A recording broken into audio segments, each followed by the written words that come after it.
Hello everyone, so welcome to our YouTube channel that is chemistry Sarathi. तो जनाब स्वागत है आप सभी का हमारे इस वीडियो में। तो आज हम करने वाले हैं D and F block element के सारे क्वेश्चन जो कि जनवरी अटेम्प्ट 2023 में पूछे गए थे। राइट, तो हर बार की तरह आपको इस वीडियो के डिस्क्रिप्शन में जाना है, दी हुई पीडीएफ को डाउनलोड करना है, उसको प्रिंट मरवाना है एंड अकेले बैठकर टाइम बाउंड मैनर में सारे के सारे क्वेश्चंस को सॉल्व करना है। उसके बाद आकर के हमारे वीडियो सॉल्यूशन को देखना है ताकि आपका कोई भी डाउट रह ना जाए। राइट, एंड इसी प्रकार से हमने सभी चैप्टर्स के पीवाईक्यूज सॉल्व कर रखे हैं चैप्टर वाइज। तो जनाब आपको जाकर हमारे चैनल को विजिट करना है, आपको सभी कुछ स्ट्रक्चर्ड फॉर्मेट में मिल रहा होगा। तो फिलहाल हम इस वीडियो को शुरू करते हैं। क्वेश्चन नंबर 1, तो सबसे पहले हम अपना पेन लेकर आएंगे, दैट्स इट। तो क्वेश्चन नंबर 1 जो कि 24 जनवरी शिफ्ट 1 में पूछा गया था, बहुत ही आसान सा क्वेश्चन है। The magnetic moment of a transition metal compound has been calculated to be 3.87 Bohr magneton. The metal ion is. तो जनाब यहाँ पर हमारे पास 4 ऑप्शन दिए हुए हैं और हमको बताना है इनमें से कौन सा ऐसा ऑप्शन है, इसमें से कौन सा ऐसा मेटल आयन है जिसका मैग्नेटिक मोमेंट 3.87 होने वाला है। तो जनाब आपको मैग्नेटिक मोमेंट का फॉर्मूला आना चाहिए। म्यू से हम रिप्रेजेंट करते हैं मैग्नेटिक मोमेंट को, n+2। तो जनाब यहाँ पर n क्या है? n means number of unpaired electrons. Number of unpaired electrons को हम n से रिप्रेजेंट करते हैं, इक्वल टू 3.87 आना चाहिए। तो जनाब आपको ये पता होना चाहिए कि जब 3 अनपेयर्ड इलेक्ट्रॉन्स होते हैं तो उसका मैग्नेटिक मोमेंट आएगा 3.87। यदि विश्वास नहीं है तो करके देख लीजिए। n इक्वल टू हम 3 रखते हैं एंड यहाँ पर जब n इक्वल टू 3 रखेंगे तो 3 + 2 5 आ जाएगा। राइट, 5 × 3 15। अंडर रूट 15 को जब आप सॉल्व करेंगे तो जनाब आएगा 3.87। राइट, आप गेस करके भी देख सकते हैं, 16 से थोड़ा सा छोटा है तो 4 से थोड़ा सा ही छोटा आएगा। Right, 3.87 bore magneton. तो जनाब हमको बेसिकली चेक करना है कि इसमें से कौन सा मेटल आयन ऐसा है जिसके पास 3 अनपेयर्ड इलेक्ट्रॉन्स होंगे। 3 अनपेयर्ड इलेक्ट्रॉन्स होंगे तो निश्चित तौर पे उसका मैग्नेटिक मोमेंट होने वाला है 3.87। ओके जनाब, चेक कर लेते हैं उसमें कौन सी बड़ी बात है। Cr2+ यानी कि क्रोमियम 2+ का इलेक्ट्रॉनिक कन्फिग्रेशन क्या होगा? एटॉमिक नंबर होता है 24। तो जनाब 3d4 होने वाला है इलेक्ट्रॉनिक कन्फिग्रेशन। राइट, क्रोमियम 2+ का। एंड जब हम मैग्नीज 2+ का देखेंगे तो जनाब होगा 3d5। यदि आपको समझ में नहीं आ रहा है हम कैसे कर रहे हैं तो जनाब यहाँ पर हम एक्सप्लेन करते हैं। मैग्नीज का एटॉमिक नंबर होता है 25। मैग्नीज का जब हम इलेक्ट्रॉनिक कन्फिग्रेशन लिखेंगे तो आएगा 4s2 3d5। राइट, और अब जब हम Mn2+ का इलेक्ट्रॉनिक कन्फिग्रेशन लिखेंगे तो s ऑर्बिटल से दोनों इलेक्ट्रॉन हट जाएंगे। राइट, तो यहाँ पर आ जाएगा 0। तो जनाब 3d5 होने वाला है इलेक्ट्रॉनिक कन्फिग्रेशन मैग्नीज 2+ का। तो वही हमने यहाँ पर लिखा हुआ है। इसी तरीके से जब आप वैनेडियम 2+ का देखेंगे तो जनाब आएगा 3d3, क्योंकि साइंस टीचर वेरी यानी कि 23 एटॉमिक नंबर होता है वैनेडियम का। 2+ होने की वजह से 4s2 से 2 इलेक्ट्रॉन बाहर चले जाएंगे। 3d3 यानी कि जनाब यहाँ पर होंगे 3 unpaired electrons. Right, 3 unpaired electrons का मतलब होता है 3.87 बोर मैग्नेटॉन मैग्नेटिक मोमेंट। तो जनाब ऑप्शन नंबर 3 हमारा सही होने वाला है। फिर भी हम ऑप्शन नंबर 4 को भी चेक कर लेते हैं। टाइटेनियम 2+ यानी कि 3d2, तो निश्चित तौर पर जनाब 2 ही अनपेयर्ड इलेक्ट्रॉन होंगे। Okay, that's it. तो ऑप्शन नंबर 3 हमारा सही हो चुका है। बहुत ही आसान सा क्वेश्चन था ये, तो जनाब आपने हर क्लास में पढ़ा होगा। कोऑर्डिनेशन कंपाउंड में भी आप इन चीज़ों के बारे में पढ़ते हैं। राइट, तो बहुत ही आसान सा क्वेश्चन था। तो हम अपने नेक्स्ट क्वेश्चन की तरफ मूव ऑन करेंगे, दैट इज क्वेश्चन नंबर 2। 24 जनवरी शिफ्ट 1 में पूछा गया था। लास्ट क्वेश्चन भी जनाब शिफ्ट 1 में ही पूछा गया था। तो निश्चित तौर पर जनाब D and F block element से एक ही शिफ्ट में 2 क्वेश्चन भी पूछे जा रहे हैं। तो निश्चित तौर पे जनाब आपको पता ही चल चुका होगा कि कितना इंपॉर्टेंट है ये चैप्टर एंड इसके पीवाईक्यूज करना तो मस्ट हो जाता है। An ammoniacal metal salt solution gives a brilliant red precipitate on addition of dimethylglyoxime. Okay, dimethylglyoxime को हम DMG करके पढ़ते हैं। Right, the metal ion as, ये बात आपको याद होनी चाहिए। Brilliant red precipitate metals ion को डिटेक्ट करने के काम आता है ये dimethylglyoxime. DMG metal ions को डिटेक्ट करने के काम आता है। जो भी आपको यहाँ पर 4 ऑप्शन दिख रहे होंगे सभी में रिएक्शन तो ऑलमोस्ट सेम ही होगी। आई रिपीट, सभी में रिएक्शन तो ऑलमोस्ट सेम ही होगी। तो फर्क कहाँ पर आएगा? फर्क जनाब आएगा PPT फॉर्मेशन में। यहाँ पर सिर्फ एक ऐसा मेटल आयन है जिसकी पीपीटी ब्रिलियंट रेड कलर की होने वाली है। ब्रिलियंट रेड को हम रोजी रेड भी बोलते हैं, राइट। तो ऐसा कुछ आपने पढ़ा जरूर होगा। तो बेसिकली यदि आपने नहीं पढ़ा है तो हम थोड़ा सा एक्सप्लेन करते हैं डीएमजी का। तो सबसे पहले हम स्ट्रक्चर बनाएंगे इस तरीके से जनाब होता है डीएमजी का स्ट्रक्चर। यहाँ पर हो जाएगा N, यहाँ पर भी N हो जाएगा और नाइट्रोजन से हम OH जोड़ देंगे। तो जनाब यही होता है डाइमिथाइल ग्लाइऑक्सिम यानी कि DMG। ओके, तो बेसिकली जनाब जब हम डाइमिथाइल ग्लाइऑक्सिम यानी कि DMG की रिएक्शन करवाएंगे Na2+ के साथ तो फॉर्मेशन होगा NiDMG होल ट्वाइस का, एंड वही होता है रोजी रेड यानी कि ब्रिलियंट रेड पीपीटी। तो जनाब ऑप्शन नंबर 1 नहीं होगा, ऑप्शन नंबर 2 भी नहीं होगा, ऑप्शन नंबर 3 नहीं होगा, ऑप्शन नंबर 4 होगा Na2+। Na2+ के साथ जब हम DMG की रिएक्शन करवाते हैं इन प्रेजेंस ऑफ NH4OH तो निश्चित तौर पे जनाब ब्रिलियंट रेड पीपीटी हमको मिलती है। यदि आप जानना चाहते हैं रिएक्शन के बारे में तो जस्ट अ सेकेंड, हम यहाँ पर रिएक्शन को एक्सप्लेन करते हैं। Na2+ प्लस 2DMG होगा, यहाँ पर 2DMG, राइट। तो DMG का हम स्ट्रक्चर एक बार फिर से बनाएंगे इस तरीके से। यहाँ पर जनाब नाइट्रोजन हो जाएगा, यहाँ पर भी नाइट्रोजन हो जाएगा, and OH in presence of NH4OH।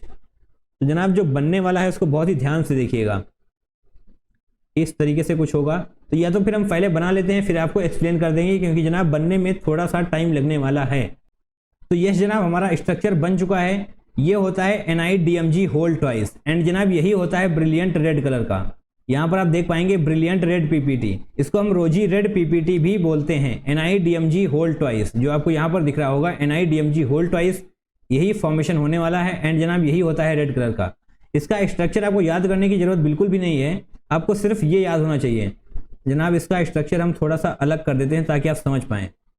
Okay, इस तरीके से जनाब ये पूरा स्ट्रक्चर NiDMG होल ट्वाइस का है। ये जनाब यहाँ पर H है, राइट, एंड इस तरीके से बॉन्ड फॉर्मेशन होगा Ni यहाँ पर आपको दिख रहा है। तो आपको ये पूरा स्ट्रक्चर याद करने की जरूरत बिल्कुल भी नहीं है, आपको सिर्फ इतना याद रखना है कि Na2+ के साथ जब रिएक्शन होगी DMG की तो ब्रिलियंट रेड प्रेसिपिटेट का फॉर्मेशन होने वाला है। बस इतना काफ़ी है जनाब आपके एग्जाम्स के लिए। So now we are moving on to the next question, that is question number 3। 24 जनवरी शिफ्ट 2 को पूछा गया था ये। Which one amongst the following are good oxidizing agent? Okay, good oxidizing agent यानी कि वो दूसरे का ऑक्सीडेशन करेगा, दूसरे का ऑक्सीडेशन करेगा मतलब खुद का रिडक्शन करेगा। खुद का रिडक्शन, दूसरे का ऑक्सीडेशन, ऑक्सीडाइजिंग एजेंट यानी कि वो खुद का रिडक्शन करेगा। खुद का रिडक्शन करने का मतलब है वो इलेक्ट्रॉन को एक्सेप्ट करेगा, राइट, इलेक्ट्रॉन एक्सेप्ट। तो ऐसा वो क्यों करेगा? क्योंकि जनाब इलेक्ट्रॉन एक्सेप्ट करके वो मतलब जो भी यहाँ पर 4 ऑप्शन दिए हुए हैं उनमें से जो भी सही होने वाला है, राइट। तो ऐसा कौन सा है जो इलेक्ट्रॉन एक्सेप्ट करके स्टेबल हो जाए? क्योंकि जनाब हम स्टेबिलिटी को ही प्रिफर करते हैं, तो इन 4 में से ऐसा कोई जरूर होगा जो इलेक्ट्रॉन एक्सेप्ट करके स्टेबल हो रहा होगा, इसीलिए वो इलेक्ट्रॉन एक्सेप्ट करना चाहेगा।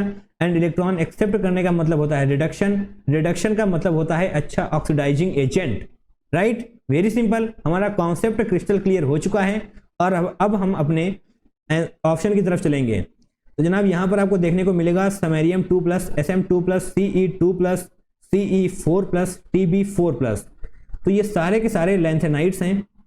तो जनाब आपको एक बात और पता होनी चाहिए कि लैंथेनाइड्स +3 ऑक्सीडेशन स्टेट को प्रीफर करते हैं।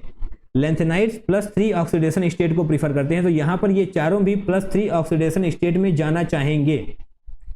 तो अभी आपको देखना है इन 4 में से ऐसा कौन सा है जो इलेक्ट्रॉन एक्सेप्ट करके +3 ऑक्सीडेशन स्टेट में जाना चाहे, क्योंकि जनाब वही तो स्टेबल होती है।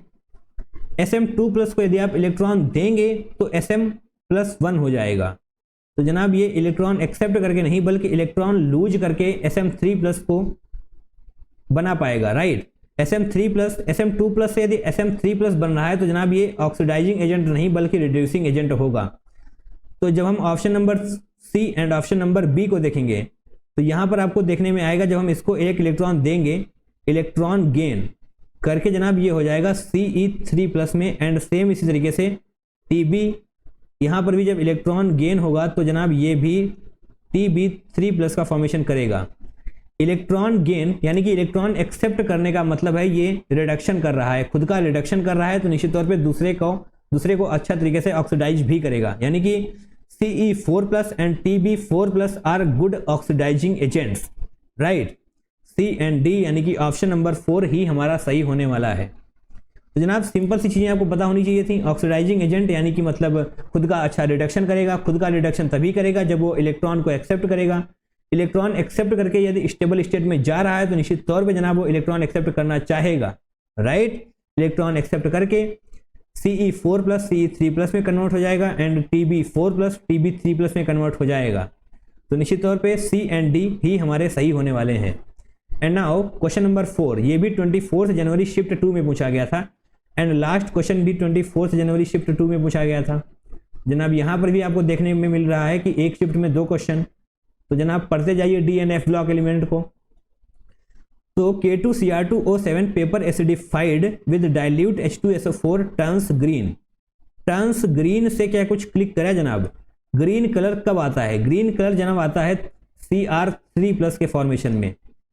क्रोमियम 3+ का फॉर्मेशन होगा तभी आपको ग्रीन कलर दिखाई देगा। तो ग्रीन कलर से हमने ये गेस किया कि K2Cr2O7 से जनाब Cr3+ का फॉर्मेशन होने वाला है, राइट। Very simple. तो जनाब हम इसको सही से लिख लेते हैं। तो इसको पहले हटाएंगे हम, ओके। K2Cr2O7 को हम इस तरीके से भी तो लिख सकते हैं, Cr2O7 2 नेगेटिव, Cr2O7 2 नेगेटिव। इसमें आपको कोई भी दिक्कत नहीं होनी चाहिए क्योंकि जनाब K2 था तो इसको हम हटाकर 2- इस पर ले आएंगे। Paper acidified with dilute H2SO4। तो जब हम H2SO4 के साथ एसिडिफाई करते हैं, H2SO4 के साथ जब हम इसको एसिडिफाई करते हैं तो इसको हम पहले हटाएंगे। H2SO4 के साथ जब हम इसको एसिडिफाई करते हैं तो जनाब Cr3+ का फॉर्मेशन होने वाला है, राइट। Cr3+ का फॉर्मेशन होगा। तो जनाब हमें ये बताना है कि किसकी प्रेजेंस में ये कंप्लीट हो पाएगा। Cr2O7 2- से Cr3+ बनेगा किसकी प्रेजेंस में? Carbon dioxide, sulphur trioxide, hydrogen sulphide, sulphur dioxide. Okay, तो जनाब आपको एक चीज पता होनी चाहिए कि ये Cr2O7 2- क्रोमियम पर ऑक्सीडेशन स्टेट होगी +6। कैलकुलेट कर सकते हैं जनाब आप बहुत ही आसानी से। Cr2+ है, O7 2-, तो जनाब ऑक्सीजन पर 14 चार्ज हो जाएगा, -14 -2 की वजह से जनाब 12 हो जाएगा। Cr2+ 12 को जब आप 2 से डिवाइड करेंगे तो +6 आएगा। ये आपने रिडॉक्स रिएक्शन में कई बार पढ़ा होगा कि ऑक्सीडेशन स्टेट हम कैसे निकालते हैं, आपको ये आना चाहिए। +6 से +3, बहुत ध्यान से देखना है जनाब। +6 से +3 क्रोमियम हो रही है, इसका मतलब जनाब इसका हो रहा है रिडक्शन, राइट। इसका हो रहा है रिडक्शन। तो हमें यहाँ पर रिड्यूसिंग एजेंट चाहिए जो रिडक्शन को प्रीफर करे। Cr+6 से Cr+3 बन रहा है तो निश्चित तौर पे यहाँ पर कोई रिड्यूसिंग एजेंट होगा जो इस प्रोसेस को कंप्लीट करा रहा है। तो हमें 4 ऑप्शन में से देखना है कौन सा रिड्यूसिंग एजेंट है। तो जनाब CO2 ये तो हो जाता है ऑक्सीडाइजिंग एजेंट, तो ये हमारा आंसर होने नहीं वाला। SO3 सल्फर ट्राइऑक्साइड है जनाब, SO3 ये भी हो जाता है ऑक्सीडाइजिंग एजेंट, जनाब ये भी हमारे आंसर में नहीं होगा। एंड जब आप option number 3 and option number 4 को देखेंगे, H2S यानी कि hydrogen sulphide that is H2S and sulphur dioxide that is SO2। तो जनाब ये दोनों के दोनों रिड्यूसिंग एजेंट हैं। अब दोनों रिड्यूसिंग एजेंट है तो जनाब दोनों ऑप्शन को तो हम टिक करेंगे नहीं।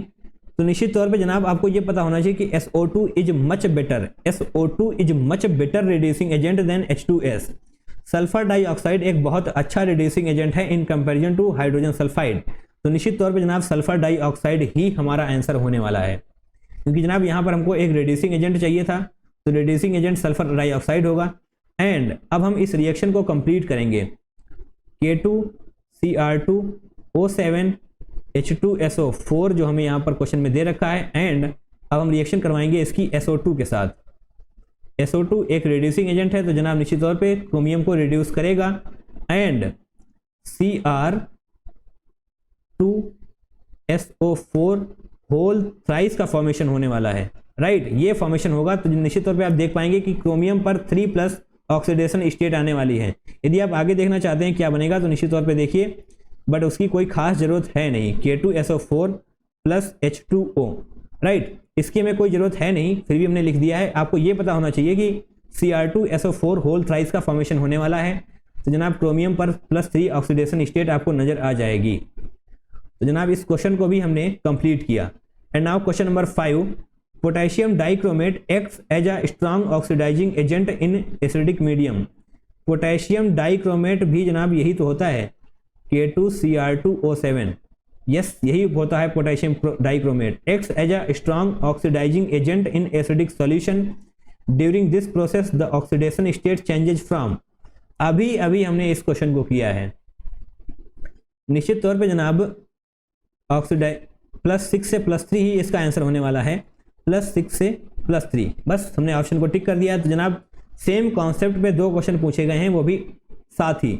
ये क्वेश्चन 24 जनवरी को पूछा गया था, ये क्वेश्चन 25 जनवरी को पूछा गया है, right. And now question number 6 जो कि 29 जनवरी शिफ्ट 1 में पूछा गया था। During the borax bead test with CuSO4, a blue-green color of the bead was observed in oxidizing flame due to the formation of।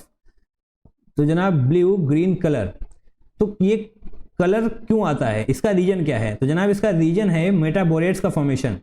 Colour आने का रीजन होता है मेटाबोरेट्स का फॉर्मेशन। मेटाबोरेट्स यानी कि आप कुछ इस तरीके से समझ सकते हैं, इस फॉर्मेट में होगा BO2Y, राइट, इस तरीके के फॉर्मेट में होगा मेटाबोरेट्स।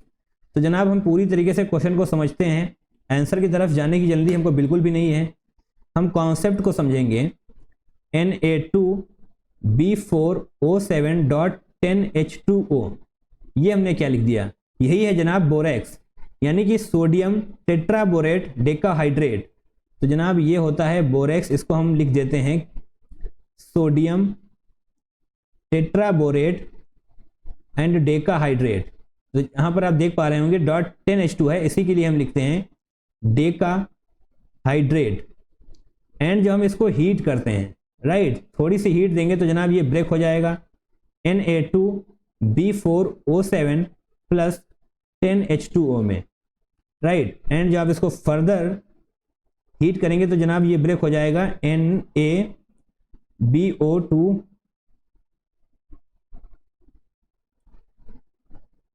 तो जनाब हमारी स्क्रीन को क्या हुआ, यहाँ पर तो कुछ लिख ही नहीं रहा है, NaBO2, that's good, NaBO2 + B2O3।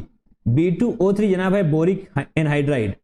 तो जनाब यही होता है B2O3। तो जनाब आपको एक चीज़ और पता होनी चाहिए, NaBO2 एंड B2O3 इन दोनों की वजह से ही ग्लासी बीड का फॉर्मेशन होता है।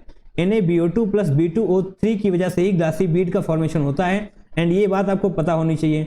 इस क्वेश्चन में इसके बारे में भले ही ना पूछा गया हो, बट बहुत इंपॉर्टेंट है, आगे पूछा जा सकता है, राइट।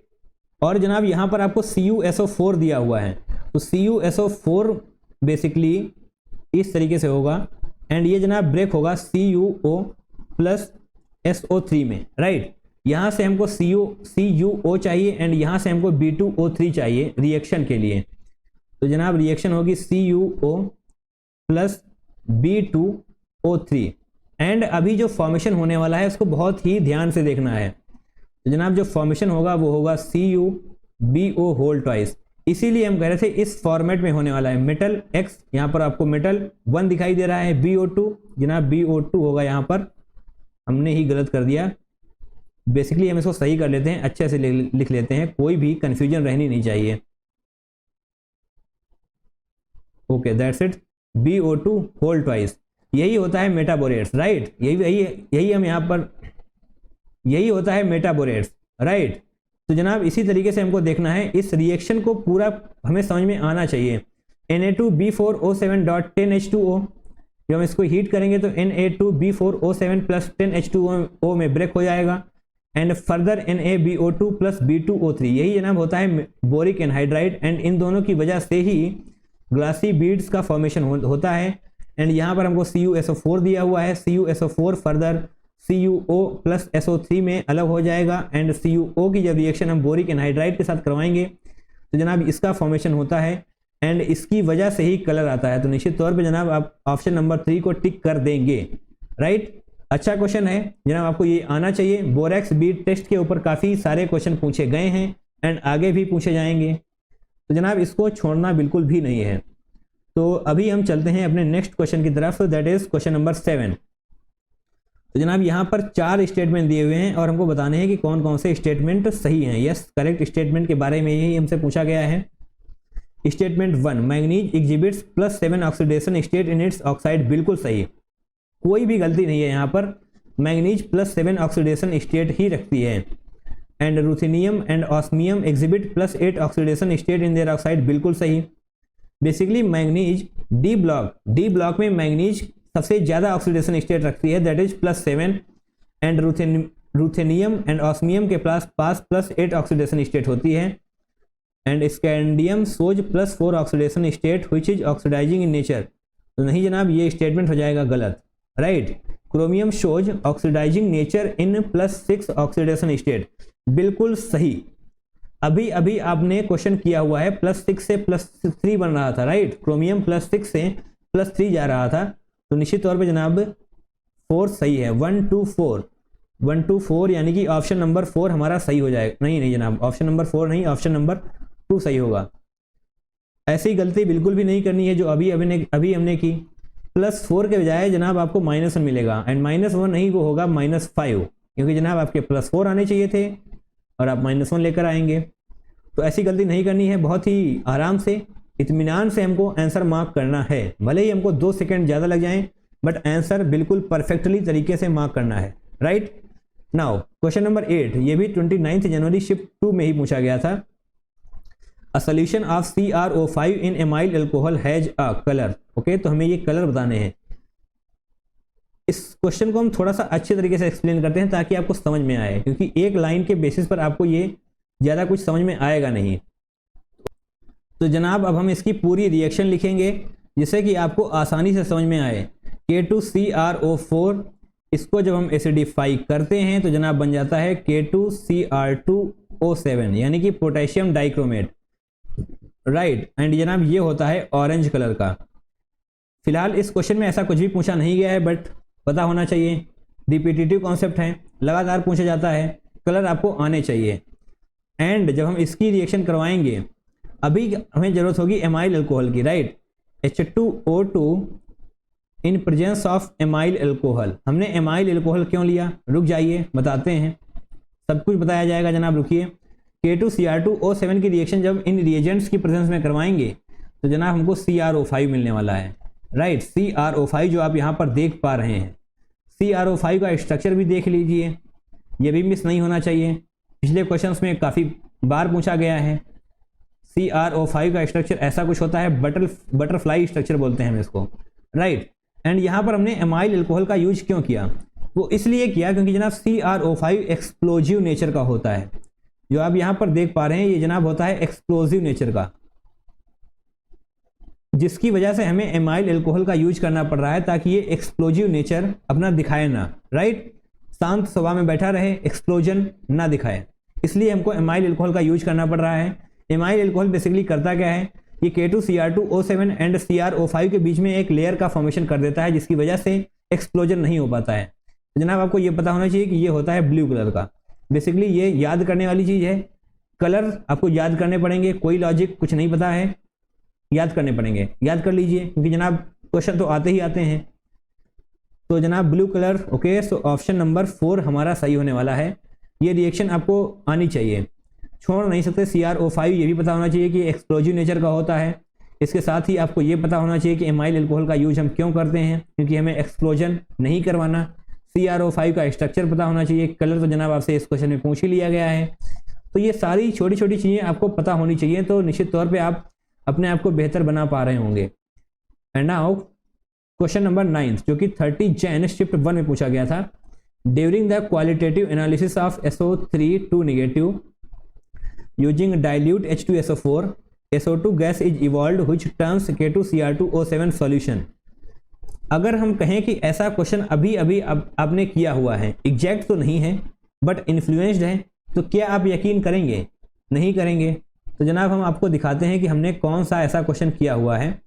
तो जनाब क्वेश्चन नंबर 5, क्वेश्चन नंबर 5 नहीं जनाब, question number 4, yes. Question number 4 and question number 5 exact तो सेम तो नहीं है बट 40 to 50% सेम है। यदि आपने क्वेश्चन नंबर 4 बहुत ही अच्छे तरीके से किया था तो निश्चित तौर पे क्वेश्चन नंबर 9 आसानी से क्रैक हो जाता, बट इट्स ओके, हम अभी भी क्रैक कर ही देंगे। तो एक बार हम क्वेश्चन को फिर से पढ़ेंगे ताकि हम अच्छी तरीके से समझ पाएँ। During the qualitative analysis of SO3 negative, SO3 negative को बेसिकली हम अभी के लिए इस तरीके से लिख लेते हैं Na2SO3, राइट। कोई दिक्कत नहीं होनी चाहिए, जब आप Na2 को हटाएंगे तो SO32 निगेटिव ही आने वाला है, राइट। रिएक्शन आपको समझ में आया इसलिए हमने ऐसा किया है। Using dilute H2SO4, basically acidify करवाना चाहता है हमसे डाइल्यूट H2SO4। ओके, H2SO4 की प्रेजेंस में हम रिएक्शन करवाएंगे। थोड़ा सा हम वार्म भी करते हैं, वार्म लिखिए, हीट नहीं, राइट। हम यहाँ पर वार्म लिखते हैं। तो जनाब क्या फॉर्मेशन होता है, Na2SO3 को जब हम हीट कराते हैं इन प्रेजेंस ऑफ H2SO4 तो जनाब बनता है Na2SO4, राइट। Na2SO4 के साथ साथ जनाब SO2 भी हमको मिलता है, ये बहुत ही इंपॉर्टेंट है। SO2 यही जनाब होती है रिड्यूसिंग एजेंट गैस। अभी अभी हमने आपको क्वेश्चन 4 में समझाया था कि SO2 रिड्यूसिंग एजेंट गैस होती है, वो भी बहुत ही अच्छा रिड्यूसिंग एजेंट। इसीलिए आपको यहाँ पर देखने को मिल रहा है SO2 gas is evolved which turns K2Cr2O7 solution. तो निश्चित तौर पे जनाब K2Cr2O7 सॉल्यूशन की रिएक्शन जब हम SO2 के साथ करवाएंगे इन प्रेजेंस ऑफ एसिड, तो निश्चित तौर पे जनाब यहाँ पर +6 ऑक्सीडेशन स्टेट है क्रोमियम की, तो निश्चित तौर पे क्रोमियम +6 से क्रोमियम +3 आने वाला है। अभी अभी आपने क्वेश्चन नंबर 4 में इस पर्टिकुलर रिएक्शन को पढ़ा था, इसीलिए हम आपसे कह रहे थे यदि आपने क्वेश्चन 4 अच्छे तरीके से पढ़ा है तो निश्चित तौर पे क्वेश्चन नंबर 9 भी क्रैक हो रहा होता। और हमसे यहाँ पर क्या पूछा गया है, व्हिच टर्न्स K2Cr2O7 सॉल्यूशन, कौन सा कलर होगा Cr3+ का। अब तो जनाब ये क्वेश्चन हो जाना चाहिए, Cr3+ होगा ग्रीन कलर का, राइट। तो option number 3 is going to be the correct one. यहाँ पर सिर्फ आपसे इतना एक्स्ट्रा ऐड कर दिया गया था जिसकी बेसिस पे आपको हो सकता है थोड़ी सी कंफ्यूजन हो, बट यदि आता होता तो निश्चित तौर पे ये क्वेश्चन भी आसानी से क्रैक हो जाता, राइट। तो अभी के लिए ये याद होना चाहिए। Now question number 10, 31 Jain shift 1 में पूछा गया था, when Cu2+ ion is treated with Ki, a white precipitate X appears in solution. The solution is titrated with sodium thiosulfate. The compound Y is formed, X and Y respectively. Okay, तो जनाब आपको एक concept पता होना चाहिए। Concept क्या है, concept ये है कि जब कॉपर की रिएक्शन हम हैलाइड के साथ करवाते हैं, कॉपर की रिएक्शन जब हम हैलाइड के साथ करवाते हैं तो दो पॉसिबिलिटी होती हैं, CuX, CuX2, X means halogen, right. तो इन दो की पॉसिबिलिटी है, या तो CuX का फॉर्मेशन होगा या फिर CuX2 का फॉर्मेशन होगा।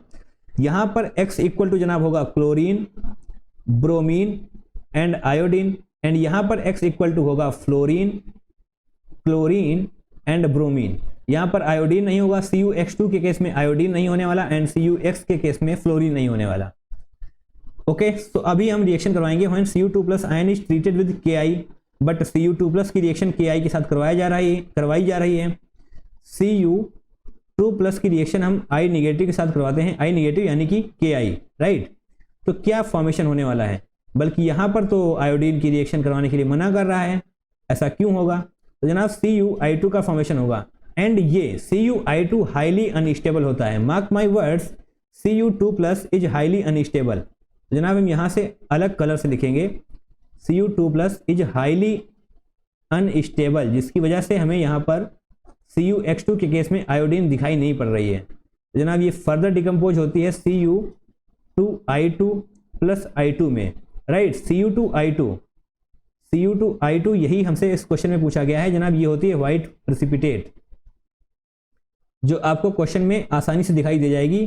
Ki के साथ जब हम रिएक्शन करवाते हैं तो ए व्हाइट प्रेसिपिटेट का फॉर्मेशन होता है X, यानी कि X जनाब क्या होगा, ऑप्शन नंबर 1 या 2 में से कुछ भी हो सकता है, 3, 4 तो होने से रहे, राइट। Cu2I2 व्हाइट प्रेसिपिटेट, यही हमसे पूछा गया था। अब the solution is titrated with sodium thiosulphate. Sodium thiosulphate का जनाब मतलब होगा Na2S2O3, राइट। ये हो जाएगा sodium thiosulphate. The compound Y is formed. Okay, तो अभी हम रिएक्शन करवाएंगे, सॉल्यूशन की रिएक्शन जब हम करवाएंगे सोडियम थायोसल्फेट के साथ, यानी कि जो दूसरी रिएक्शन हमको करवानी है वो बहुत ध्यान से देखिए, Na2S2O3 सोडियम थायोसल्फेट की रिएक्शन जब हम I2 के साथ करवाएंगे, क्योंकि जनाब यही तो बचा हुआ है यहाँ पर, यही है हमारे सॉल्यूशन में। तो जनाब जिसका फॉर्मेशन होने वाला है वो होगा Na2S4O6। ये जनाब आपको याद करना पड़ेगा, राइट। ये फॉर्मेशन होने वाला है, तो निश्चित तौर पे ऑप्शन नंबर 2 ही हमारा सही होगा, Na2S4O6। S4O5 नहीं जनाब, O6 होगा। तो ओके, हमें ये याद करना पड़ेगा, कोई लॉजिक वगैरह नहीं है ज़्यादा। फिलहाल इतना कॉन्सेप्ट आपको याद होना चाहिए कि जब हम कॉपर की रिएक्शन हैलाइड के साथ करवाते हैं तो CuX या फिर CuX2 का फॉर्मेशन होता है एंड Cu(I2) हाईली अनस्टेबल होता है, इसलिए Cu2I2 में ब्रेक हो जाएगा and that is white PPT। Further जब हम इसकी रिएक्शन करवाएंगे सोडियम थायोसल्फेट के साथ तो जनाब Na2S4O6 का फॉर्मेशन होगा। That means option number 2 is the correct one. And now question number 11, 31 जन शिफ्ट 1 का क्वेश्चन है ये। The correct order of basicity of oxides of vanadium is. तो जनाब ये भी आपको याद होना चाहिए। ऑक्साइड्स ऑफ वनेडियम ये हमने आपको पढ़ाया हुआ है पिछले प्रीवियस ईयर क्वेश्चन में, हमें पूरी तरीके से याद है, हूबहू ये क्वेश्चन रिपीट हुआ है, एग्जैक्ट सेम। अब हमें इतना तो याद नहीं है कि ये किस साल में आया हुआ था, बट इट्स ओके, पिछली बार ये आ चुका है, एक बार फिर से आया है। V2O3 जनाब ये होता है बेसिक, राइट।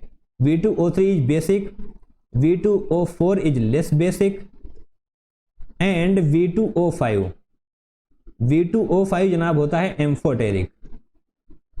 अभी आपको ऑप्शन मार्क करने में दिक्कत होनी नहीं चाहिए, ऑप्शन नंबर 1 ही हमारा सही हो जाएगा क्योंकि बेसिसिटी हमसे पूछी गई है। V2O3 में सबसे ज़्यादा बेसिक कैरेक्टर होगा in comparison to V2O4 and last में V2O5 में सबसे कम बेसिक कैरेक्टर होगा क्योंकि जनाब वो तो एम्फोटेरिक है, right. And now question number 12 जो कि फर्स्ट फैब शिफ्ट 1 में पूछा गया था। जनाब हम क्वेश्चन को पढ़ेंगे। Highest oxidation state of Mn यानी कि manganese is exhibited in Mn2O7। The correct statements about Mn2O7 are. यहाँ पर हमें 4 स्टेटमेंट दिए हुए हैं और हमको बताना है कि कौन कौन से स्टेटमेंट सही हैं और कौन कौन से स्टेटमेंट गलत हैं। Manganese is tetrahedrally surrounded by oxygen atoms. Yes statement तो जनाब बिल्कुल सही है। क्यों सही है? इसके लिए आपको Mn2O7 का स्ट्रक्चर आना चाहिए। इस तरीके से होता है Mn2O7 का स्ट्रक्चर, बहुत ही ध्यान से हमको देखना है। यहाँ पर हम ऑक्सीजन को जोड़ेंगे, इसी तरीके से यहाँ पर भी 3 ऑक्सीजन जुड़ने वाले हैं। जनाब आप देख पा रहे होंगे ये टेट्राहेड्रली सराउंडेड है ऑक्सीजन से। Manganese is tetrahedrally surrounded by oxygen. तो जनाब ऑप्शन नंबर स्टेटमेंट ए हमारा सही हो जाएगा। Mn इज ऑक्टाहेड्रली नहीं जनाब, टेट्राहेड्रली होता है। सी कंटेन्स MnOMn ब्रिज, ऑब्वियसली ये आपको यहाँ पर नजर आ जाएगा। जस्ट अ सेकेंड, हम कलर वापस से बदल लेते हैं ताकि आपको हम सही से समझा सकें। MnOMn ब्रिजिंग बॉन्ड है, यस ऑप्शन स्टेटमेंट सी सही हो जाएगा। Statement A and statement C सही हैं, तो कौन सा ऑप्शन सही होगा? Option number 1 is going to be the correct one. तो बेसिकली आपको Mn2O7 का स्ट्रक्चर आना चाहिए, आप इस क्वेश्चन को आसानी से क्रैक कर पाएंगे। Very simple. And now question number 3 first Feb shift 1 में पूछा गया था ये particular question. A solution of FeCl3 when treated with K4FeCN6 gives a Prussian blue precipitate due to the formation of। यदि आपको ये पता है कि प्रूशियन ब्लू प्रेसिपिटेट कैसे फॉर्म होती है तो निश्चित तौर पे जनाब आप इस क्वेश्चन को क्रैक कर पाएंगे। यदि नहीं आता है तो निश्चित तौर पे हम कराएंगे ही कराएंगे। FeCl3 की रिएक्शन जब हम K4 ब्रैकेट में जनाब FeCN6 इसके साथ करवाएंगे तो जनाब क्या फॉर्मेशन होने वाला है, बहुत ही ध्यान से देखिए। Fe4 बाहर आ जाएगा, FeCN6 जनाब ऐसे होगा CN6 एंड इस कॉम्प्लेक्स के बाहर आ जाएगा 3, राइट। इस कॉम्प्लेक्स के बाहर आ जाएगा 3 एंड यही होता है प्रूशियन ब्लू प्रेसिपिटेट जो कि आपको यहाँ पर दिखाई दे रहा है, प्रूशियन ब्लू प्रेसिपिटेट। तो जनाब अब हम अपने ऑप्शन को देखेंगे कि कौन सा ऑप्शन सही होने वाला है। Fe4 FeCN6 3। Okay, so that's it, option number 4 is going to be the correct one. And now question number 14 जो कि फर्स्ट फैब शिफ्ट 1 में पूछा गया था। तो जनाब हम इस क्वेश्चन को पढ़ते हैं। Which of the following are the examples of double salt. Okay, तो यहाँ पर हमें 4 सॉल्ट दिए हुए हैं और हमको बताना है इसमें से कौन सा डबल सॉल्ट है। तो जनाब double salt and complex salt के बीच में डिफरेंस क्या होता है? तो सबसे पहले आप ये जान लीजिए, double salt and complex salt के बीच में डिफरेंस क्या होता है। तो जनाब डबल सॉल्ट जो होते हैं वो exist only in solid, exist only in solid, ये चीज़ें आपको पता होनी चाहिए। डबल सॉल्ट सिर्फ और सिर्फ सॉलिड में ही एग्जिस्ट करता है, but complex salt both solid and solution दोनों में ही एग्जिस्ट करता है। Exist both in solid and solution, right. तो जनाब ये आपको पता होना चाहिए, सॉलिड एंड सॉल्यूशन, राइट। तो यहाँ पर जो हमें ABCD दिए हुए हैं इनके अकॉर्डिंग को बताना है कि कौन कौन से डबल सॉल्ट हैं। तो जनाब आपको ये पता होना चाहिए कि हमारी NCERT बुक में 3 डबल सॉल्ट दिए हुए हैं, carnallite, more salt and potassium. तो यहाँ पर हम उन तीनों सॉल्ट को लिख देते हैं सबसे पहले। तो जनाब हम लिखेंगे कार्नेलाइट, CAR, कार्नेलाइट की स्पेलिंग आई गेस सही ही होगी जनाब, KCl.MgCl2, जस्ट अ सेकेंड, यहाँ पर थोड़ी सी गलती हुई है हमसे, एंड MgCl2.6H2O। तो जनाब ये हो जाता है कार्नेलाइट। और अब हमें बात करनी है मोर सॉल्ट के बारे में। जनाब बहुत ही ध्यान से इन चीज़ों को याद भी कर लीजिए। मोर सॉल्ट एंड क्या होता है, third one is potash alum, just a second. और अब हम यहाँ पर लिखेंगे मोर सॉल्ट, FeSO4.NH4 जनाब यहाँ पर भी होगा। एंड लास्ट में अब हम पोटाशियम के बारे में बात करेंगे। ये तो आई थिंक सभी को पता होगा, K2SO4.Al2SO4 का whole thrice, K2SO4.Al2SO4 whole thrice .24H2O, राइट। ये 3 डबल सॉल्ट हमें एज इट इज याद होनी चाहिए। इस क्वेश्चन में हो सकता है आपको इनसे ज़्यादा फायदा ना हो, बट निश्चित तौर पे जनाब ये 3 सॉल्ट हमें याद होने ही चाहिए, क्योंकि जनाब हमारी NCERT बुक में लिखे हुए हैं, राइट। तो एक बार फिर से हम अपना रेड कलर वापस लेकर आएंगे और अब हम देखेंगे इन 3 सॉल्ट में से कौन सा सॉल्ट यहाँ पर है, वही हमारा होगा डबल सॉल्ट। तो पहला ऑप्शन देखते हैं, FeSO4.NH4 होल ट्वाइस SO4.6H2O। तो जनाब ये रहा मोर सॉल्ट, राइट, कुछ भी डिफरेंस नहीं है यहाँ पर, FeSO4.NH4 होल ट्वाइस SO4.6H2O, वही आपको यहाँ पर देखने को मिलेगा। तो जनाब ये है मोर सॉल्ट यानी कि डबल सॉल्ट। तो ऑप्शन नंबर ए सही होगा, सॉरी ऑप्शन नंबर ए अभी हम नहीं बोल सकते, ए नंबर का सॉल्ट हमारा सही होने वाला है। और अब हम B, C, D को भी चेक करेंगे। B, CuSO4.4NH3.H2O, ऐसा कुछ आपने पढ़ा नहीं पढ़ा, ये हो जाएगा गलत। C, K2SO4.Al2SO4 का होल थ्राइस .24H2O, जनाब अभी अभी हमने पढ़ा, ये होता है पोटाशियम, तो ये भी डबल सॉल्ट होने वाला है। एंड लास्ट वन भी गलत हो जाएगा। तो जनाब आपको A एंड C यानी कि option number 1 is going to be the correct one. तो बेसिकली आपको ये 3 सॉल्ट याद होने चाहिए। इस क्वेश्चन में भले ही मोर सॉल्ट के बारे में ना पूछा गया हो, नहीं पूछा गया है जनाब, कार्नेलाइट के बारे में नहीं पूछा गया है, राइट, कार्नेलाइट के बारे में आपसे भले ही ना पूछा गया हो, बट निश्चित तौर पे आपको ये 3 डबल सॉल्ट याद होने चाहिए, राइट। कभी भी किसी भी वक्त इन पे क्वेश्चन आ सकता है। तो फिलहाल हम अपने नेक्स्ट क्वेश्चन की तरफ चलते हैं, that is question number 15।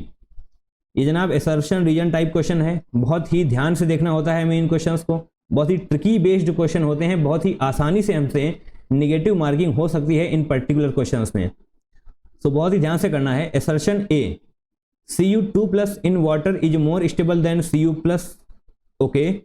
Cu2+ की इलेक्ट्रॉनिक कन्फिग्रेशन क्या होगी जनाब जब आप देखेंगे तो होगा 3D9 एंड Cu+ की इलेक्ट्रॉनिक कन्फिग्रेशन क्या होगी 3D10 जनाब 3D10, यानी कि ये हो जाएगी फुली फिल्ड एंड ये हो जाएगी पार्शियली फिल्ड। तो यहां से आपको देखकर ऐसा जरूर लगेगा कि Cu+ ही मोर स्टेबल है, एंड इस क्वेश्चन में क्या लिखा हुआ है Cu2+ इन वाटर। जनाब यहीं पे गड़बड़ हो गया, इन वाटर जैसे ही हमने देखा तो ये वाला कॉन्सेप्ट हमारा चलेगा नहीं, क्योंकि जनाब Cu2+ के केस में क्या होता है, Cu2+ के केस में हाइड्रोजन मॉलिक्यूल यानी कि H2O Cu2+ को ज्यादा घेर लेते हैं, ज्यादा सराउंड कर लेते हैं in comparison to Cu+, right, जिसकी वजह से Cu2+ की हाइड्रेशन एनर्जी काफी ज्यादा हो जाती है। इसीलिए जनाब Cu2+ in water is more stable than Cu+, ये स्टेटमेंट हो जाएगा बिल्कुल सही, यानी कि असर्शन तो जनाब सही है। अगर यहां पर इन वाटर न दिया होता तो निश्चित तौर पे Cu+ is more stable then Cu2+, but यहां पर वाटर है जिसकी वजह से Cu2+ ज्यादा स्टेबल होगा in comparison to Cu+, right. Copper 2+ is more stable than copper plus. तो जनाब बहुत समझ लिया हमने। और अब हम बात करेंगे रीजन की। Enthalpy of hydration for Cu2+ is much less than that of Cu+। तो जनाब ये स्टेटमेंट भी है सही। अगर यहाँ पर सिर्फ और सिर्फ मैग्नीट्यूड की बात की जाती तो निश्चित तौर पे जनाब ये स्टेटमेंट गलत होता, बट यहाँ पर हम साइन को भी इंक्लूड करेंगे जिसकी वजह से ये रीजन भी सही हो जाएगा, एंड असर्शन का बढ़िया सा एक्सप्लेनेशन भी है रीजन। तो जनाब निश्चित तौर पे हमारा ऑप्शन नंबर 1 ही सही होगा, both A and R are correct, बिल्कुल सही जनाब, दोनों स्टेटमेंट सही हैं। And R is the correct explanation of A, बिल्कुल सही, ये बहुत ही अच्छे तरीके से इस पर्टिकुलर कॉन्सेप्ट को एक्सप्लेन भी कर रहा है। राइट, अभी हमने कहा कि एंथैल्पी ऑफ हाइड्रेशन, Cu2+ को सराउंड कर लेंगे H2O के मॉलिक्यूल, जिसकी वजह से हाइड्रेशन एनर्जी बढ़ जाएगी। राइट, इसी वजह से Cu2+ is more stable than Cu+ in water. Right, so फिलहाल हम अपने नेक्स्ट क्वेश्चन की तरफ चलेंगे। क्वेश्चन नंबर 16 जो कि फर्स्ट फैब शिफ्ट 2 में पूछा गया था। बेसिकली ये आज के सेशन का हमारा लास्ट क्वेश्चन है। Which element is not present, right, not लिखा हुआ है जनाब, इन नेस्लर्स रिएजेंट। राइट, ऐसा कौन सा एलिमेंट है जो नेस्लर्स रिएजेंट में प्रेजेंट नहीं होता है? तो जनाब इसके लिए तो सबसे पहले आपको फॉर्मूला आना चाहिए। नेस्लर्स रिएजेंट का फॉर्मूला होता है K2HgI4। राइट, इस तरीके से होता है K2HgI4। K2 यानी कि पोटेशियम, Hg यानी कि मरकरी एंड आयोडीन। तो यहाँ पर हमें देखना है mercury, potassium, iodine, oxygen. Mercury भी होता है, पोटेशियम भी होता है, आयोडीन भी होता है जनाब, ऑक्सीजन नहीं होता है क्योंकि हमसे नॉट प्रेजेंट पूछा गया था। तो ऑक्सीजन नहीं होता है, इसलिए हम ऑक्सीजन को टिक कर देंगे एंड हमको 4 नंबर मिल जाएंगे। जनाब बहुत ही आसान सा क्वेश्चन था ये, क्योंकि ये 3-4 बार पूछा जा चुका है। आई रिपीट, ये लगभग हर साल एक ना एक शिफ्ट में पूछ ही लिया जाता है। पता नहीं उनको ऐसी कौन सी मोहब्बत है इस क्वेश्चन से, बट है तो हम भी इससे मोहब्बत कर लेंगे, याद कर लेंगे। सिंपली नेस्लर्स रिएजेंट आपको एज इट इज याद होना चाहिए। जनाब ऑक्सीजन नहीं होगा तो हमारा यही वाला ऑप्शन सही हो जाएगा। राइट, एंड इसी के साथ जनाब हमने डी एंड एफ ब्लॉक को कंप्लीट किया।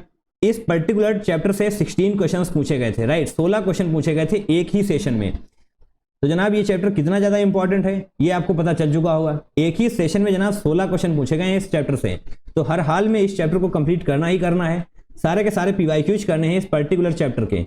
राइट, ताकि आपको कोई भी दिक्कत होनी नहीं चाहिए। तो जनाब जिस तरीके से हमने इस चैप्टर को कंप्लीट किया, इसी तरीके से हमने और भी चैप्टर्स को कंप्लीट किया है स्ट्रक्चर्ड फॉर्मेट में। तो जनाब जाइए हमारे चैनल को विजिट करिए, आपको सब कुछ बहुत ही स्ट्रक्चर्ड फॉर्मेट में मिलेगा। हमने चैप्टर वाइज PYQs कराए हुए हैं।